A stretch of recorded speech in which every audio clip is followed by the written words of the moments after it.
और महाराष्ट्र से इस बीच एक बड़ी खबर आपको बता दें कि बुलढाना में जहां एक बड़ा हादसा हो गया, समृद्धि महामार्ग एक्सप्रेस वे पर यह बड़ा हादसा हुआ और बस हाईवे के डिवाइडर से टकराकर पलट गई। 26 लोगों की जिंदा जलकर मौत हो गई। बस का डीजल टैंक फट जाने की वजह से आग लगी। बस ड्राइवर को नींद आ जाने की वजह से यह हादसा हुआ। दरअसल रात 2:30 बजे के आसपास यह हादसा हुआ है और इस पूरे हादसे को लेकर गृह मंत्री अमित शाह ने भी अपनी प्रतिक्रिया दी। उन्होंने इस पर शोक प्रकट किया, इस हादसे को लेकर दुख जताया और मृतकों के परिवार वालों के प्रति संवेदना प्रकट की। गृह मंत्री अमित शाह ने इस हादसे को लेकर प्रतिक्रिया दी और दरअसल इस हादसे के बाद प्रधानमंत्री नरेंद्र मोदी ने भी हादसे पर दुख जताया है और साथ ही प्रधानमंत्री ने PMNRF से मुआवजे की घोषणा की है, जिसमें मृतकों के परिजनों को 2-2 लाख रुपए का आर्थिक मुआवजा दिया जाएगा। घायलों के परिजनों को 50-50 हजार रुपए मुआवजे का ऐलान गृह मंत्री अमित शाह ने भी हादसे पर शोक प्रकट किया।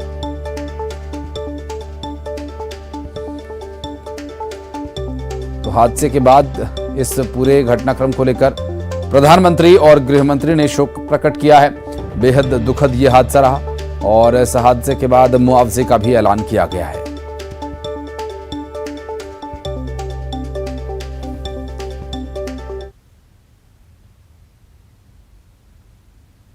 और ग्वालियर से बड़ी खबर, मुश्किल में बागेश्वर धाम के पंडित धीरेन्द्र कृष्ण शास्त्री पड़ सकते हैं। जी हां, जिला अदालत में आज एक सुनवाई होनी है। दरअसल कलचुरी समाज के आराध्य देव भगवान सहस्त्रबाहु पर टिप्पणी के मामले में सुनवाई जिला कोर्ट में परिवाद के लिए अधिवक्ता ने याचिका लगाई है। दरअसल इस याचिका पर सुनवाई करने को लेकर कोर्ट फैसला करेगा और भगवान सहस्त्रबाहु पर टिप्पणी करने को लेकर याचिका लगाई गई है। आपको याद होगा कि एक बयान को लेकर पंडित धीरेन्द्र कृष्ण शास्त्री पर है वंश और कई समाज ने आरोप लगाया था और इस आरोप को लेकर अब ये याचिका लगाई गई है, जिसमें भगवान सहस्त्रबाहु पर टिप्पणी के मामले में आज सुनवाई होनी है इस याचिका की। और इस पूरे घटनाक्रम में अभी क्या स्थिति रहेगी, बात करेंगे। हमारे सहयोगी सुशील कौशिक हमारे साथ जुड़ रहे हैं, उनसे बात करेंगे। सुशील, अभी जो याचिका लगाई गई है, क्या कुछ उसमें तथ्य दिए गए हैं, कितने बजे ये सुनवाई होगी, क्या संभावनाएं दिखाई दे रही हैं? बिल्कुल, देखिए, अभी जून महीने के अंतिम सप्ताह में ग्वालियर के एक अधिवक्ता ने याचिका दायर कराई थी, जिसमें उन्होंने बागेश्वर धाम के पीठाधीश्वर धीरेन्द्र शास्त्री के खिलाफ आपराधिक प्रकरण दर्ज करने की मांग की थी। परिवाद पेश किया गया था। इस परिवाद के आवेदन पर आज जिला अदालत गौर करेगी और इसमें देखेगी कि क्या ये जो परिवाद है दायर करने योग्य है, याचिका सुनवाई करने योग्य है या फिर ये खारिज कर दी जाएगी। तो आज इस मामले में अहम जो है रुख सामने आएगा कोर्ट का कि क्या इस मामले में धीरेन्द्र शास्त्री के खिलाफ परिवाद दायर होगा या फिर ये जो आवेदन है ये खारिज हो जाएगा। आपको बता दें कि धीरेन्द्र शास्त्री ने पिछले महीनों जो सहस्त्रबाहु भगवान के खिलाफ जो एक प्रवचन के दौरान टिप्पणी की थी, उस टिप्पणी से जो कलचुरी समाज है मध्य प्रदेश सहित देश का, वो खपा भी है और इसी बात को लेकर जगह जगह उनके खिलाफ FIR दर्ज करने की मांग भी की गई थी। और इसी क्रम में ग्वालियर में भी परिवाद दायर करने के लिए आवेदन दिया है जिला अदालत में, जिसमें आज सुनवाई होगी। इसमें जो CD है वो भी पेश की गई है याचिकाकर्ता की तरफ से, जिसमें धीरेन्द्र शास्त्री जो है सहस्त्रबाहु भगवान के ऊपर अपने प्रवचन के दौरान टिप्पणी करते हुए नज़र आ रहे हैं। तो अब साफ आज दोपहर 2 बजे तक ये साफ हो पाएगा कि आखिरकार इस मामले में सुनवाई आगे होगी या फिर ये जो आवेदन है आज खारिज हो जाएगा। लेकिन कहीं ना कहीं देखने में यह आया है कि खेद भी जता चुके हैं बागेश्वर धाम के पीठाधीश्वर धीरेन्द्र शास्त्री अपने इन बयानों को लेकर, लेकिन उसके बावजूद भी जो कलचुरी समाज का आक्रोश है वो थमने का नाम नहीं ले रहा है, जो आज ग्वालियर में भी जिला कोर्ट में देखने के लिए मिलेगा कि आज इस मामले में किस तरह का क्या कोर्ट का रुख रहता है। जी, और इसमें जो सफाई दी गई थी धीरेन्द्र कृष्ण शास्त्री की तरफ से, सुशील, उसमें इस बात का भी जिक्र किया गया था कि ये कोई उनके अपने निजी विचार नहीं है, ये उन्होंने धार्मिक पुस्तक में पढ़ा है, किसी पुस्तक का उन्होंने हवाला दिया था और ये उनके अपने कोई निजी विचार नहीं। उसके बावजूद भी अगर किसी समाज को या कोई आहत हुए, उनको कोई भावनाओं को ठेस पहुंची है तो वो उसके लिए क्षमा चाहते हैं। इस बात ऐसा कोई उनका ध्येय नहीं था। इस तरह की बात सोशल मीडिया पर सामने आ चुकी है। कोर्ट इसको भी ध्यान में रखकर आगे अपनी सुनवाई करेगा। तो संभावनाएं यहाँ पर अगर कहा जाए तो 50-50 वाली सिचुएशन है कि हो सकता है कि इस पूरे याचिका को स्वीकार भी कर लिया जाए और हो सकता है कि इसे माफी के आधार पर खारिज भी कर दिया जाए। बिल्कुल सही बात है। देखिए, धीरेन्द्र शास्त्री ने जिस तरह से सहस्त्र भावों की कथा का एक वर्णन किया था, उस कथा का आधार उन्होंने बताया था कि धार्मिक पुस्तक, धर्म ग्रंथ के आधार पर उन्होंने वो कथा सुनाई थी, वो वृतांत सुनाया था। लेकिन उससे अगर किसी समाज की धार्मिक भावना आहत होती है तो वो उसके लिए खेद प्रकट करते हैं। ये वो अपने खुद के जो अधिकृत सोशल मीडिया अकाउंट है उस पर ये खेद भी जता चुके थे। एक तरह से वो माफ़ीनामा भी था उनका। और उसके बाद भी अगर इस तरह के उनके खिलाफ एफआईआर दर्ज करने की मांग होती है या कोर्ट में परिवाद दायर होते, तो कहीं ना कहीं उसमें कोर्ट ये भी देखेगा कि जब किसी हाई प्रोफाइल व्यक्ति ने इस तरह की टिप्पणी की है और वो एक पुस्तक का हवाला देकर की गई है और वो उसकी खुद की बात नहीं है और उसके लिए आक्रोश के बाद वो माफ़ी भी मांग चुका है, तो कोर्ट इन सब तथ्यों को भी देखेगी। कोर्ट ये भी देखेगी कि जो याचिकाकर्ता अधिवक्ता है वो कलचुरी समाज के ही हैं, क्या वाकई में पूरा समाज जो है उनके इस परिवाद दायर करने के पक्ष में है या फिर वो ही अकेले जो है सुर्खियों में आने के लिए ऐसा कर रहे हैं। तो कोर्ट सभी पहलुओं पर गौर करेगी और उसके बाद इस आवेदन पर क्या फैसला होगा वो कोर्ट का रुख जो है 2 बजे के बाद सामने आएगा। लेकिन संभावना यही है कि जिस वृतांत के लिए वो खेद जता चुके हैं, जो बिल्कुल आप खुद का विचार पर नजर बनाए रखिएगा, आगे अपडेट लेंगे आपसे भी। बहुत बहुत शुक्रिया फिलहाल आपका। और इस बीच एक और बड़ी खबर मुरैना से, जहां कोर्ट से रेप का आरोपी किडनैप हुआ। दरअसल पुलिस के सामने ही फरियादी पक्ष के लोग उसे उठा कर ले गए और पुलिस तमाशा देखती रह गई। दरअसल रेप के मामले का आरोपी गिरिराज जाटव, जिसे पीड़ित पक्ष के लोग उठा कर ले गए कोर्ट से, और कल फरियादियों के कोर्ट में बयान होने थे और इसी दौरान आरोपी भी न्यायालय पहुंचा।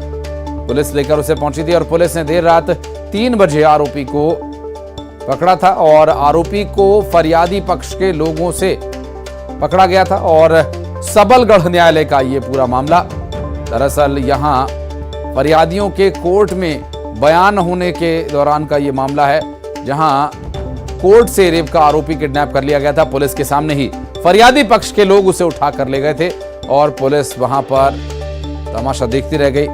और रेप के मामले का आरोपी है गिरिराज जाटव। कल फरियादियों के कोर्ट में होने थे बयान, इसी दौरान आरोपी भी न्यायालय पहुंचा गया और पुलिस ने देर रात 3 बजे आरोपी को बरामद किया। आरोपी को फरियादी पक्ष के लोगों से बरामद कर लिया गया है।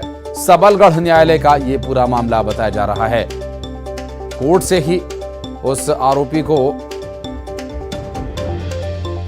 फरियादी पक्ष के लोग किडनैप करके अपने साथ ले गए थे और बताया जा रहा है कि इसमें जो आरोपी गिरिराज जाटव है उसे वापस पुलिस ले आई है। रात 3 बजे पुलिस ने आरोपी के जो किडनैपिंग के आरोपी थे उन्हें इस पूरे मामले में चेताते हुए उससे आरोपी को बरामद कर लिया। हालांकि अब क्या उन लोगों पर भी कोई कार्रवाई की जाएगी, ये भी एक अहम सवाल है।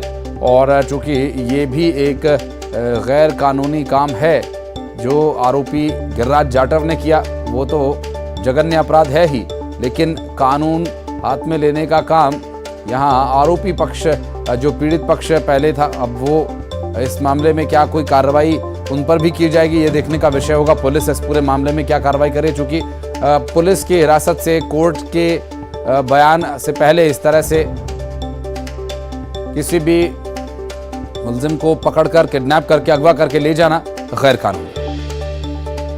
अमित शर्मा हमारे सहयोगी इस वक्त हमारे साथ मौजूद हैं, उनसे बात करेंगे। अमित, क्या कार्रवाई की जा रही है अभी? क्या जो आरोपी गिरिराज जाटव है पुलिस की कस्टडी में है अब, और जो लोग हैं जिन्होंने उसको किडनैप किया था, क्या उन पर भी कोई कार्रवाई की जाएगी इस संबंध में?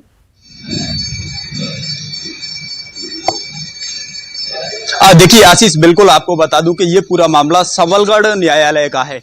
जब देर रात को युवती के बयान हो रहे थे, बयानों के लिए जब युवती न्यायालय में पहुंची थी, तो इसी दौरान जो आरोपी युवक है वो भी न्यायालय पहुंच गया था। लेकिन सबसे बड़ी बात यह है कि घात लगा करके बैठे थे युवती के जो परिजन, उन्होंने तत्काल युवक जैसे ही न्यायालय से बाहर निकला तो युवक को किडनैप किया।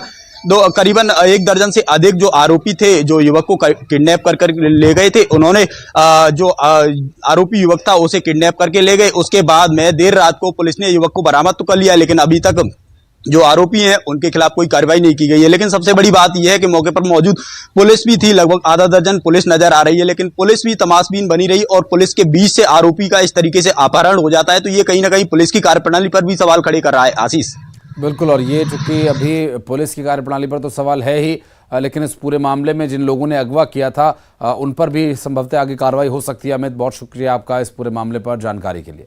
और जबलपुर में एक युवक और एक युवती का घर से भाग जाने की उसे सजा मिली। दरअसल सजा उसके भाई को दी गई। सोशल मीडिया पर एक वीडियो वायरल हो रहा है जिसमें 5-6 लड़के एक शख्स के साथ जमकर मारपीट कर रहे हैं। बताया ये जा रहा है कि मारपीट करने वाले एक शख्स, जो कि मारपीट करने वाले युवक एक लड़की के भाई हैं जो अपनी बहन की तलाश में आए थे, और जब बहन नहीं मिली तो बहन को भगाने वाले शख्स के छोटे भाई के साथ मारपीट की। दरअसल कहानी कुछ फिल्मी है, जिसमें एक युवक और एक युवती, शादी उनकी तय होती है, फिर किसी वजह से शादी टूट जाती है और दोनों घर से भाग जाते हैं। जिसके बाद परिजनों को यह पता चला कि दोनों ने भागकर शादी करने का फैसला किया। तो इसके बाद लड़की के परिजन लड़के वालों के घर पहुंचे और जब वो नहीं मिला तो उसके भाई की पिटाई कर दी। इधर लड़के के परिजनों का आरोप है कि शिकायत के बाद भी पुलिस कोई कार्रवाई नहीं कर रही।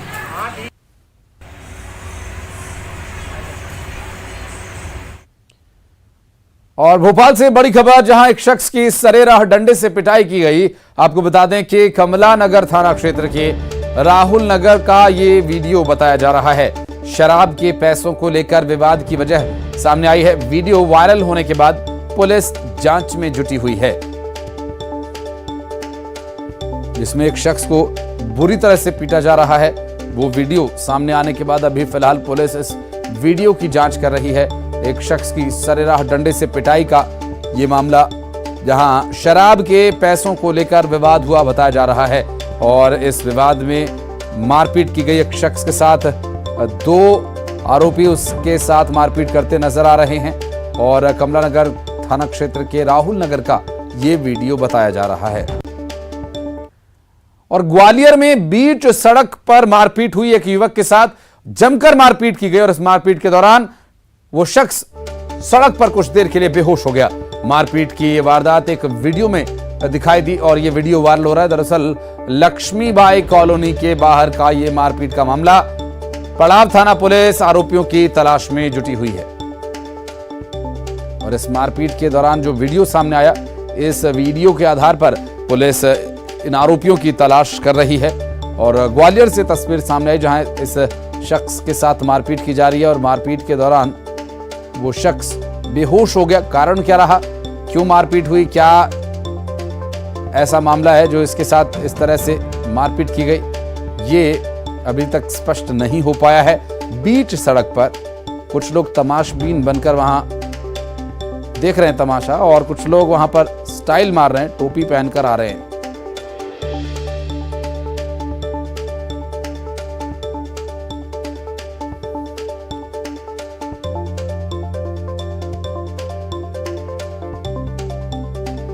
ग्वालियर से सामने आई तस्वीरें। ग्वालियर में बीच सड़क पर एक शख्स के साथ मारपीट हो रही है। बजाय बीच बचाव कराने के, यहां पर वही पुराना रोग दिखाई दिया, जहां वीडियो बनाने का काम लोगों ने किया।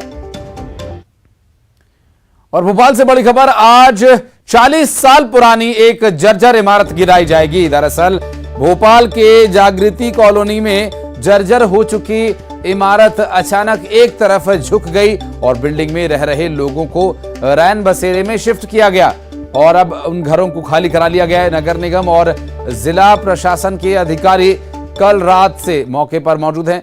निगम के सिविल शाखा, बिल्डिंग परमिशन शाखा और अतिक्रमण शाखा के अधिकारियों ने बिल्डिंग का निरीक्षण किया और लंबे समय से पानी का रिसाव होने की वजह से बिल्डिंग जर्जर होने का अनुमान लगाया जा रहा है। दरअसल मजबूती के लिए जरूरी लोहा भी सड़ चुका है, ऐसा कहा जा रहा है, और मौके पर लोगों की भीड़ जुट गई।